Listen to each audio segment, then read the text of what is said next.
So let's get started. Let's go ahead and look at the S&P first.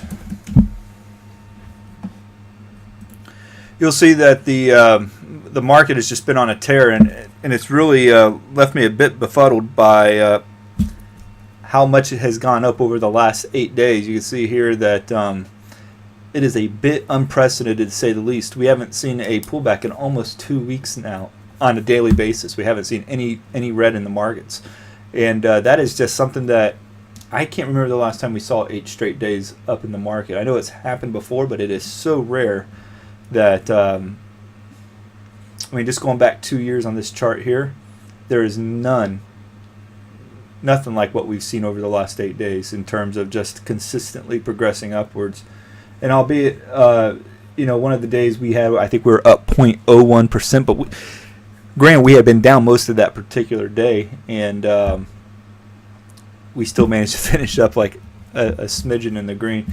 It's not uncommon for us to see, well, it's still uncommon, but it's not as much out of the ordinary for us to see a day where we drop 8 times in a row.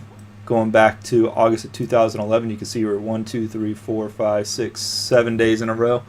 Well and breather, and then followed by 3 more down days. And then here again you had 6 days. So to the downside, it's not as uncommon because, for one, the emotion of fear is much greater than the emotion of greed. So when that fear starts kicking in, it's not all that unusual for many days in a row to be in the red. But to the upside, people start getting cautious. They start seeing profits, and they want to start booking those gains. So that is the reasoning behind what we're seeing lately is so abnormal, I guess, to say the least. So with the S&P, we're moving right up in the channel here. We haven't gone outside the channel despite the 8 days in a row, but we're essentially right on that channel where we closed at, and I think we can get rid of these bull flag breakouts because it's just not relevant anymore. But the 10-day average, I think this is going to be a decent amount of support going forward here, and I would look for the bulls to try to reload on a retest of that 10-day moving average. The other moving averages, I wouldn't put too much weight in until we see some kind of bounce off of them in the days ahead. However, I think it is likely that you're probably going to see some profit taking emerge this week here. In my own personal portfolio, and the one that I tweet out, or not tweet out, but text to everybody, and that I also email to everybody that is in the splash zone. I am currently sitting on 3 shorts and 1 long, and the one long is RDS, and I'll probably end up taking gains early on this week in that one, as they are probably going to be reporting, I think, on the 1st of February or on the 30th of January.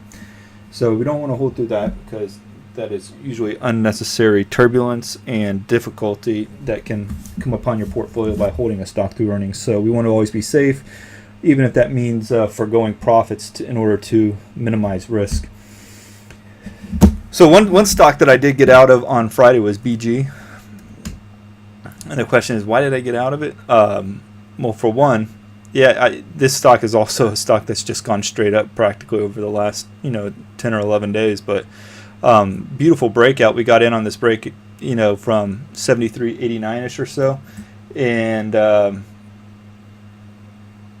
it has just marched higher nicely ever since. Now, late Friday, if you look over here at this 5-minute chart on the left-hand side of the screen, you'll see that for most of Friday, we were trading solidly in the green, and then just a wave of profit taking came in. And I think that's eventually what you're going to see with this market, that you're going to see that wave of profit taking just, slam the dip buyers that are constantly propping this market up on an intraday basis. So I had my stop loss, and to explain my stop loss, there was a consolidation area here, and that was why I put my stop loss right below at 78.20. It did hit it yesterday, and it just barely hit it, but we were able to book about 4.5% of gains, I think, on that trade. So great trade, and great way to make some profits in this market. But one thing is this, that I wanted to make sure we were capturing as much profit off of the trade while still giving it some room to run. It tried to run, and then it got overtaken by the profit takers. So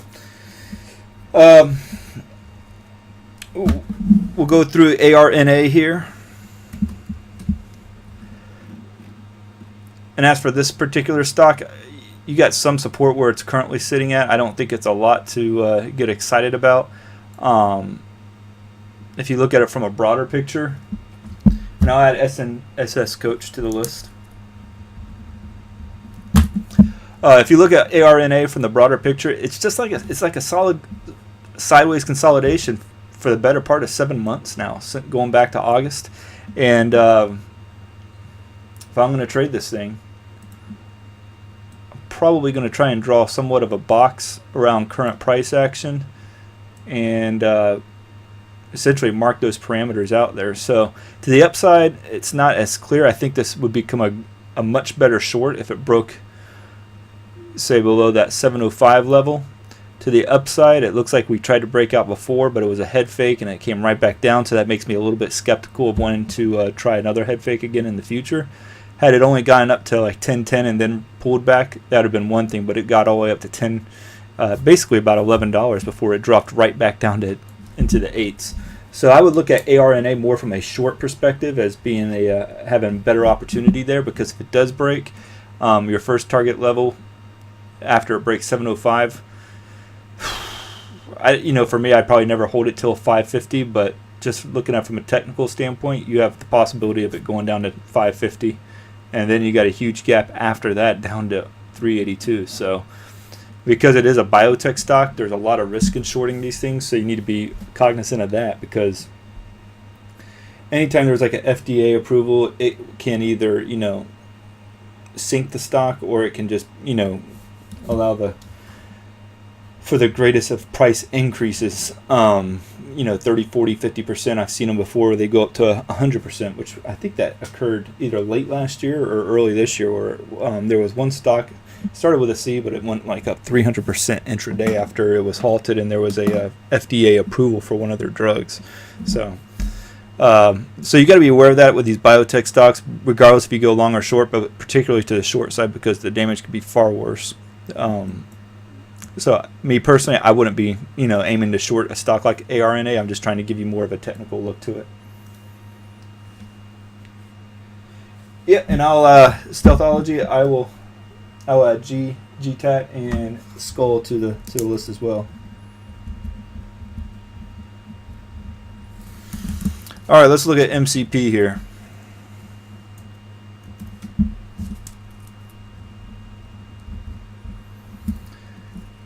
Corp is I've traded a few times this year.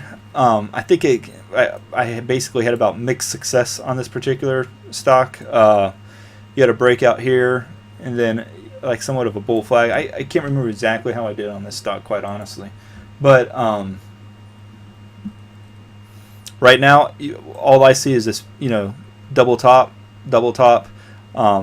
or I should say first double top, second double top, and a confirmation at this 913 level.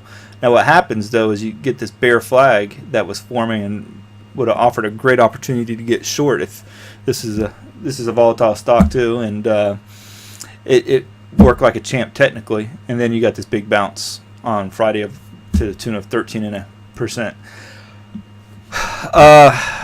I gotta tell you, to the long side, I don't see a major edge, especially after it's run 13%, because there's no clear place to put the stop loss at that's going to offer you a decent amount of support should it get close to that level.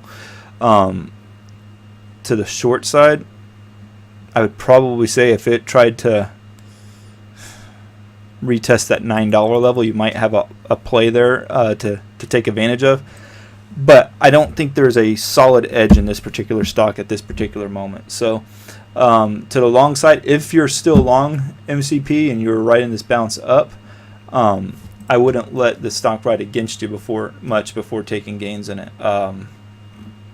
Just pulling up the 5-minute chart, I would say 747 is a great place to put your initial stop loss. You could go as high as 777, but I don't know if there's really that much strength in that particular support level. But I do think there is some at 747. and then you want to just try to ride this trend line as high as it'll go. If if you can keep just putting it below the higher lows as it keeps marching up, and I think you'll be in good hands on that MCP trade. And let's look at the last one there, NOVE, N-O-V. Looking at the daily, great run so far in this stock. What I like about this stock so far is that it seems to have a good amount of support here with the 10-day moving average. That's the orange line on this chart. And it's crossing through the 200, which some people might get excited about. I don't put too much weight in that. But right now, I would just keep riding this thing up using that 10-day moving average. So if you're in it, today I would make let's see, it's at 72.47, so maybe put it at like 72.35, and the next day raise it according to what the 10-day moving average was from the day before, and just keep moving it up successively higher each and every day until eventually it breaks it and you get out. That's the best way to ride the trend line in this particular scenario. As far as getting along at this point in time, I don't think that's the best way to do it, or this is not a stock that you want to get long in now, because I think the easy money has basically been made in this particular stock. So so if you take it, I would say the ideal entry would have been around 71.62. It's trading at $74 now. So now if you tried to get in it at current price, you'd be $2.40 behind that you should have already had you got in at that 71.60 level or so. So don't get in it now if you're in it. But if you are in it already, then just ride up that 10-day moving average until it breaks. That's the best way I see it. I think it is a bullish chart, but the time to have gotten into it was a few days ago. But keep riding it if you're still in. All right, let's get to Coach's chart here, SNSS.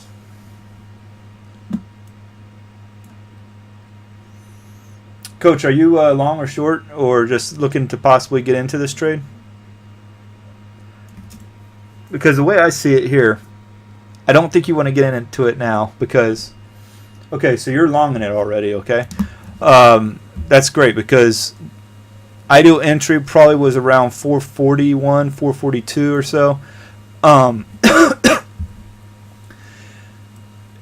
If I was to try and get into it at this point in time, I would wait for a pullback to that 744 level. If this was a stock that I was wanting to get in going forward, that's what I would want. I'd want it to pull back to this level here, not all at once. I wouldn't want to jump into a stock that pulls all back in 1 day or 2 days, maybe like over the course of a week, and then try to bounce it higher. But since you're already in it, we have no idea if it's going to bounce higher. So let's look at or if it's going to come back down for that entry, because a lot of times stocks don't do that.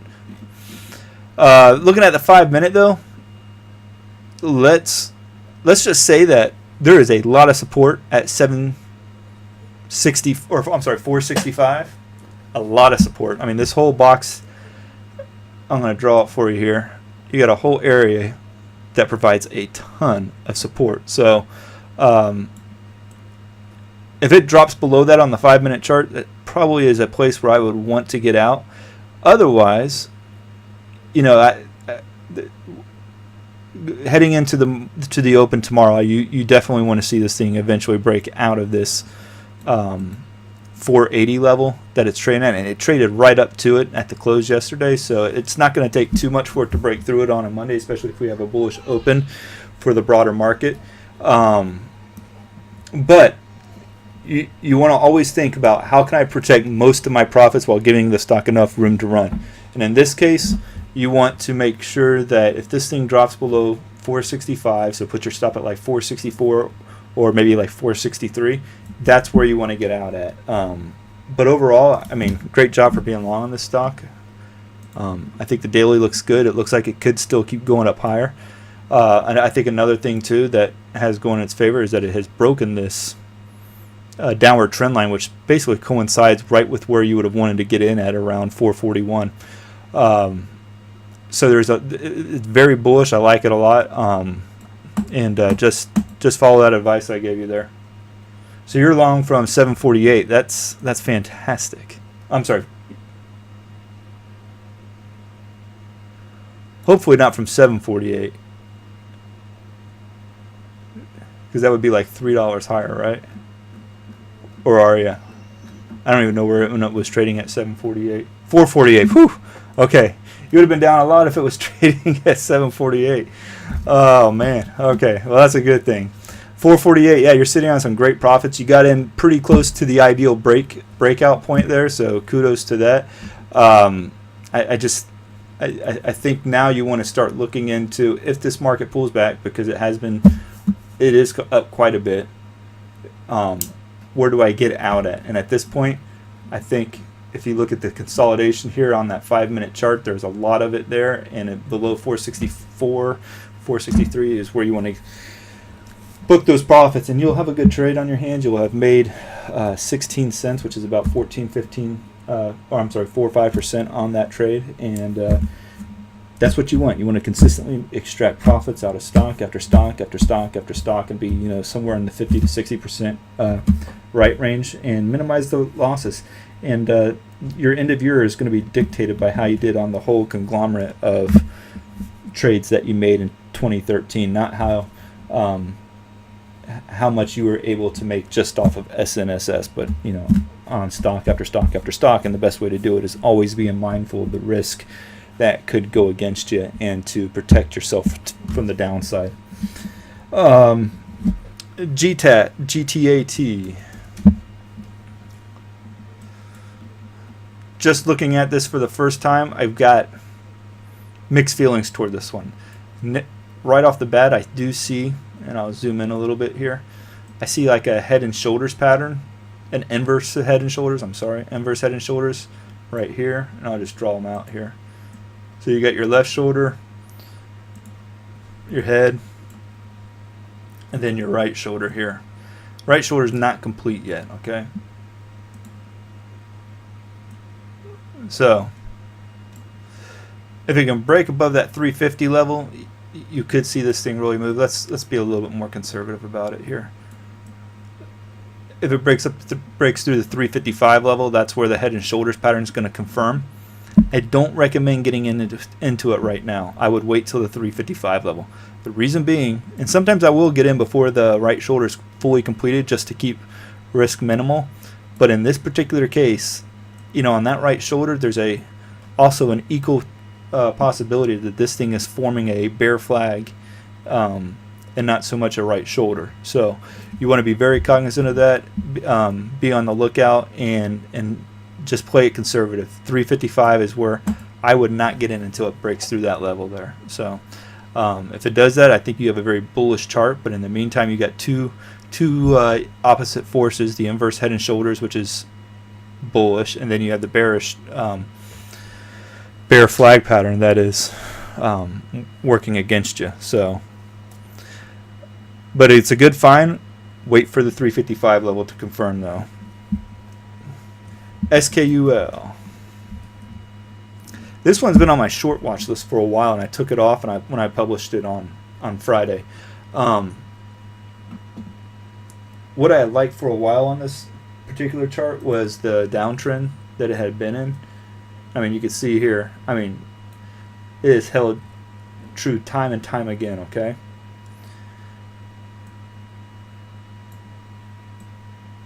And I think it's a fabulous chart. The only problem is this basing pattern that just really troubles me, okay? Because we had this huge surge down lower, and if you look at the volume, prior here to this consolidation, you could tell there wasn't much strength. When you correlate the price action with the volume that you were seeing, it was all very well below average. Now look at this consolidation that's occurring here between 708 and 675 or so. That's a lot more volume than what we saw previously, which tends to make me think there might be some accumulation there, because I usually don't short stocks under $10. This is a stock that I was very tempted to start getting short on, but that price action on Friday troubled me some, because there was a clear attempt to push much lower. We got as low as 634, and then we pushed all the way back up to 675. That was like a 5-6% intraday move, and yes, it finished lower, and no, it did not break through the downward trend line, but I just think that was somewhat of a bullish maneuver there, and I'm going to need some more price action to see out of this thing whether or not it's ready to get short in again. And I think the best way for us to see that this was just a outlier type of price action for the day on Friday would be for us to get a complete engulfing candle tomorrow and just completely engulf this entire pattern. And a perfect example would be what we saw here on 1.4 and then subsequently on 1.7. See how that red candle just completely engulfed the previous days? We get that tomorrow and I would feel much better about possibly going short on this stock.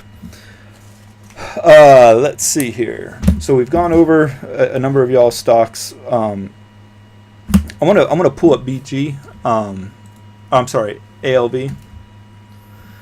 And the reason I want to, because I want to talk about stop losses and why I set stop losses where I do. You'll see here that ALV, we went short on this on Wednesday of last week. Okay, candle looked great. In fact, if you were to ask me on Wednesday after the market closed, why, and I'll get to TSL after I finish this talk about ALV. Why did I? What would be the stock that I was most optimistic about heading into Thursday? I would have told you ALV. I thought the chart was just setting up for disaster for the bulls, and that it would greatly go in the favor of the bears. It didn't though. I mean, when I woke up on Thursday, and I was like, what in the world is this thing gapping up for? There was no news. There was nothing exciting. The volume came in, and then Friday the same thing again, and we got stopped out on Friday. And we got stopped out for probably like 2.5%. I think was our loss from the trade. But why did I place my stop loss to where I did? Because if you look at it now, it actually looks like it's breaking out, right? So my theory, and if you guys have been following SharePlanner for a while now, you've heard me talk about this, and that I place my stop losses exactly where I think that my thesis about it going in my favor is null and void at that point. So I was seeing this breakdown, and I said, well, if it crosses up above this 66.43, 66.45 level, that is going to be a completely different looking chart, and it's no longer going to be bearish. So I'm not going to hold on to it if it crosses that 66.45 level. And it did. It actually gapped a little bit above it. So I got out of it. I think I got out at like 66.71. But at that point, I mean, you could see now it almost looks like a bullish breakout, despite the fact on Wednesday it was looking like a bearish breakdown. But now it's breaking out, and that's why I got out. There's no need to hold on to a stock just because you have a loss, and in our case a small loss, for the hopes of being eventually right. Because what's going to happen is you're going to start doing that with stocks, and it's going to start saying, okay, I'm only down 2.5%, I'm going to hold on a little while longer. But then all of a sudden you're up at $69 and then $70 and $71 and $72, $73, and now you're bleeding big time, and you make a huge judgment error in whatever you do going forward. So that was my reasoning for putting the stop on ALV where I did, because I want to put it at the point to where it goes from bearish to bullish in most cases. In this case, I was able to do that, and I wouldn't want to be in this stock heading into tomorrow, because to me it looks like a bullish chart. So, and let's close it out here. TSL.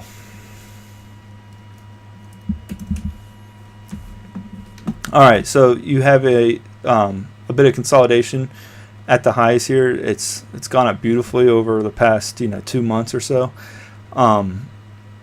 If you're in it right now, I would get a bit weary, because over the last few days or a couple weeks of trading, you have what we would consider to be a lower high.